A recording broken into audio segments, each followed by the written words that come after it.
ನಮಸ್ಕಾರ. S R public ನ್ಯೂಸ್ಗೆ ಸ್ವಾಗತ.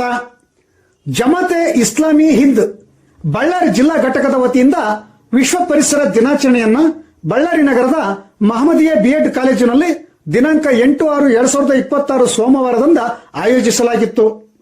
ಕ್ರೈಸ್ತ ಧರ್ಮಗುರುಗಳಾದ ಬಿಷಪ್ ಡಾಕ್ಟರ್ ಹೆನ್ರಿ ಡಿಸೋಜಾ ಕಾರ್ಯಕ್ರಮಕ್ಕೆ ಮುಖ್ಯ ಅತಿಥಿಗಳಾಗಿ ಆಗಮಿಸಿ ನಂತರ ಮಾತನಾಡುತ್ತಾ ಸಕಲ ಜೀವರಾಶಿಗಳು ಜೀವಿಸಲು ಭೂಮಂಡಲವು ಪ್ರಕೃತಿ ನಮಗೆ ನೀಡಿದ ಅಮೂಲ್ಯ ಕೊಡುಗೆಯಾಗಿದೆ. ಆದ್ದರಿಂದ ಪ್ರಕೃತಿಗೆ ಹಾನಿಯಾಗದಂತೆ ಪರಿಸರ ಸಂರಕ್ಷಣೆ ಮಾನವರೆಲ್ಲರ ಸಾಮಾಜಿಕ ಜವಾಬ್ದಾರಿಯಾಗಿದೆ ಎಂದು ತಿಳಿಸಿದರು. ಮತ್ತೋರ್ವ ಅತಿಥಿಗಳಾದ ಕನ್ನಡ ಸಾಹಿತ್ಯ ಪರಿಷತ್ತು ಅಖಂಡ ಬಳ್ಳಾರಿ ಜಿಲ್ಲಾ ಅಧ್ಯಕ್ಷ ಡಾಕ್ಟರ್ ನಿಷ್ಠೆ ರುದ್ರಪ್ಪ ಮಾತನಾಡಿ, ಮಾನವನ ದುರಾಸೆ, ಆಕ್ರಮಣಶೀಲ ಸ್ವಭಾವ, ಸ್ವಾರ್ಥ ಹಾಗೂ ನಿರ್ಲಕ್ಷ್ಯದಿಂದಾಗಿ ಪರಿಸರಕ್ಕೆ ಹಾನಿಯುಂಟಾಗುತ್ತಿದೆ. ಈ ಸುಂದರ ಜಗತ್ತಿನಲ್ಲಿ ನಾವು ಬಂದು ಹೋಗುವ ಪ್ರಯಾಣಿಕರು ಮಾತ್ರ. ಮುಂದಿನ ಪೀಳಿಗೆಗೆ ನಾವು ಸ್ವಚ್ಛ ಹಾಗೂ ಮಾಲಿನ್ಯ ಮುಕ್ತ ಪರಿಸರವನ್ನ ಹಸ್ತಾಂತರಿಸಬೇಕಾಗಿದೆ ಎಂದರು. ಮಹಮ್ಮದ್ ಅಜೀಜ್ ಮುಲ್ಲಾ ಪರಿಸರ ಸಂರಕ್ಷಣೆಯ ಕುರಿತು ವಿಶೇಷ ಉಪನ್ಯಾಸ ನೀಡುತ್ತಾ, ಪರಿಸರವು ಸಕಲ ಜೀವಿಗಳ ಬದುಕಿಗೆ ಆಸರೆಯಾಗಿದೆ. ಪರಿಸರ ನಾಶ ಮಾಡಿದರೆ ನಮ್ಮನ್ನು ನಾವು ನಾಶ ಮಾಡಿಕೊಂಡಂತೆ ಎಂದು ಈ ಸಂದರ್ಭದಲ್ಲಿ ತಿಳಿಸಿದರು.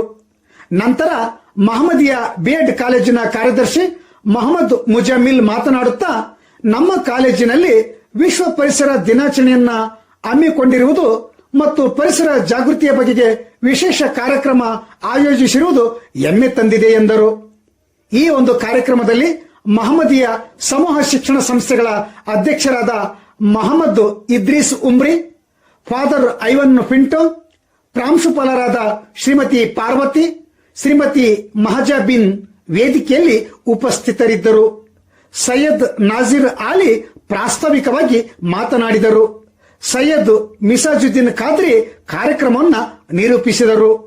ಈ ಒಂದು ಕಾರ್ಯಕ್ರಮದಲ್ಲಿ ವಿವಿಧ ಧರ್ಮ ಗುರುಗಳು, ಸರ್ವ ಸಮಾಜದ ಮುಖಂಡರು ಹಾಗೂ ವಿದ್ಯಾರ್ಥಿಗಳು ಪರಿಸರ ಸಂರಕ್ಷಣೆ ಪಥಸಂಚಲನವನ್ನ ನಗರದ ಪ್ರಮುಖ ಬೀದಿಗಳಲ್ಲಿ ಯಶಸ್ವಿಯಾಗಿ ನಡೆಸಿಕೊಟ್ಟರು.